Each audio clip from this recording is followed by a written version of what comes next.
Baha ikaze mwese mukunda ku cya channel 5 minutes of football.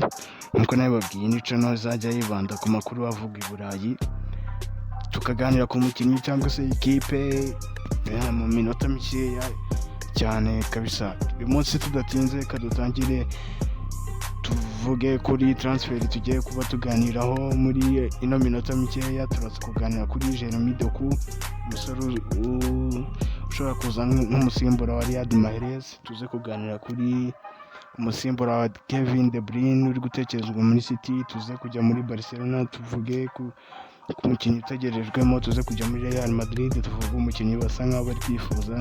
Tuze kujya no muri Manchester United tuvuge kuri take-off yaho ho gatoya. Tudatinze kaduhere kuri Jeremy Doku. Ni umusore ukinira ikipe ya Rennes yo mu Bufaransa w'imyaka 23 yonyine, ukinira ikipe y'Ababiligi. Ni umusore w'umuhanga ufite style imwe na Riyad Mahrez. N'ubundi ni umusore w'umuwinga ushobora gutindana baro, uzi kudiribura cyane, uzi gucenga. Ni umusore nawe ukoresha akaguru k'ibumoso.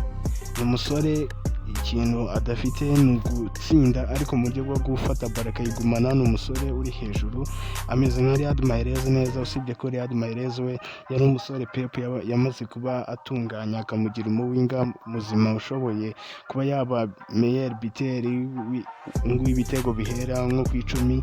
Ariko Jeremy Doku mu Bufaransa afite ibitego 6 akagira na assist 2. Urumva ko ni imibare itari hejuru, ariko urebye ukuntu abakinnyi ba Pep baza bavuye mu yandi makipe baza mu ikipe ye, n'abakinnyi n'ubundi usanga batari hejuru, ahubwo kubera ko Pep Guardiola ari umutoza ufite ubwenge bwinshi, ushobora kuba yahindura umukinnyi akamuhindura ukundi kuntu tutari tumuzi. Nawe byitezwe ko azahindura uyu muntu mu biteri, akamenya gutsinda cyane, akamenya kubyaza umusaruro aya madrible akora mu kibuga.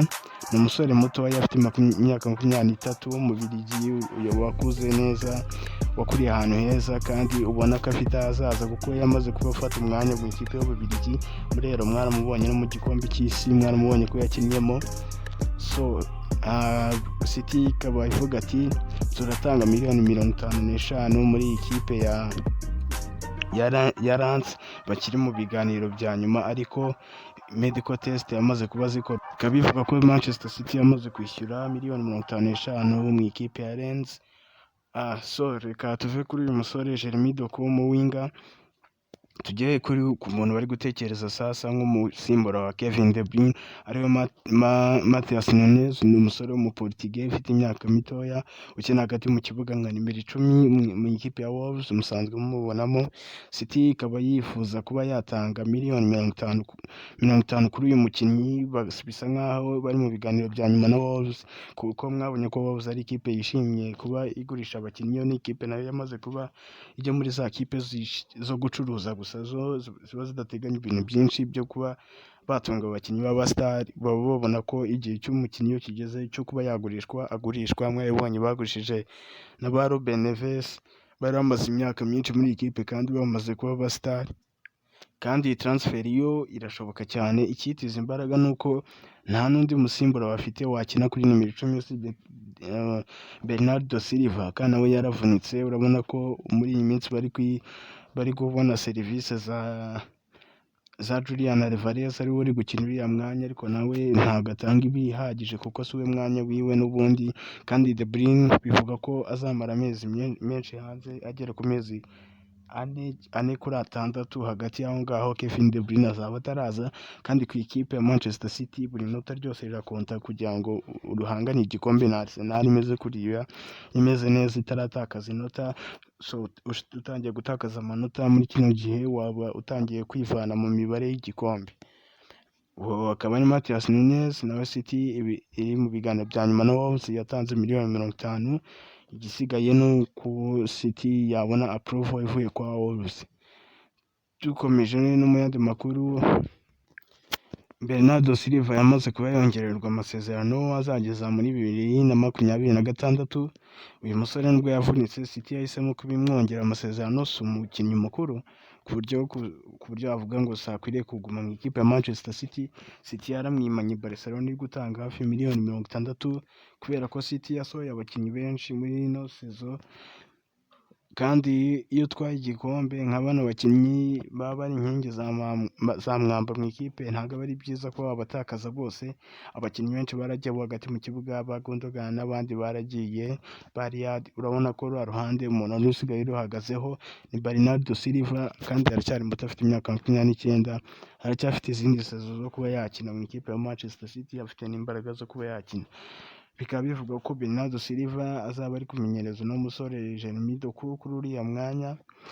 Biba binashoboka ko Jeremy Doku yafeiringa kuri uriya mwanya, Bernardo Silva akaba yakina. So kumugurisha byaba atari show nziza, kuko hari n'igihe cyagera Jeremy Doku akavunika, bigasaba ko Bernardo Silva ari ujya gukina hariya ku ruhande. So urumva ko Bernardo Silva hari impamvu nyinshi zo kuba bamwongera amasezerano. Dukomeze mu ikipe ya Real Madrid, hari kuvugamo Reece James, kapitene wa Chelsea. Iyo Real Madrid ntijya igira isoni ryo gukomanga ishaka na kapitene w'ikipe, kuko Chelsea yo nayo mwabonye ko ari ikipe yiteguye kuba yagurisha Abanyamerika. Nicyo kintu bakora muri business zabo, baba bavuga ati aho inyungu hose yaturuka turayakira, nta kwita ngo ni kapitene cyangwa se n'ibiki mu ikipe, pfa kuba ari inyungu iri kuza, twe turagurisha. So Real Madrid ititaye ku mvune za Reece James, biri kuvuga ko batanze bid ya mbere ariko itari yaba approved, cyangwa se Chelsea itari yafungura ibiganiro kuri Reece James. So ni ugutegereza tukareba uko ibintu biza kugenda, tukaza kumenya ibya Reece James muri Chelsea. Reka dukomoze kuri Jassim bin Hamad, umuprince, umwe mu baprince ba Katari, nawe watanze bid ya Manchester United, muri Manchester United kuyigura. Mwagiye mwumva muri ino minsi ishize ibiri ko mwagiye mwumva amakuru menshi avuga kuri Jassim. Ikintu cyabaye nuko Glazer bavuze ko, amakuru ava muri Manchester United avuga ko Glazer, murabizi ko Jassim yari ahanganye na Sheila Ratcliffe w'umwongereza, wari uri gutanga we biliyoni 5 na miliyoni 500, mu gihe Jassim yari gutanga 6. So biravugwa ko aba Glazer noneho bemeye kuba bagurisha ikipe, ahubwo ikintu bakoze bo, nyuma y'uko hashize amezi menshi batangaje ko bashaka kugurisha ikipe, bamaze kuba babona umuntu bazayigurisha, bahisemo Jassim ko ari we uzayigura. Nicyo kintu cyabaye, batoranyije hagati ya Ratcliffe na Jassim uzayigura, bahisemo Jassim.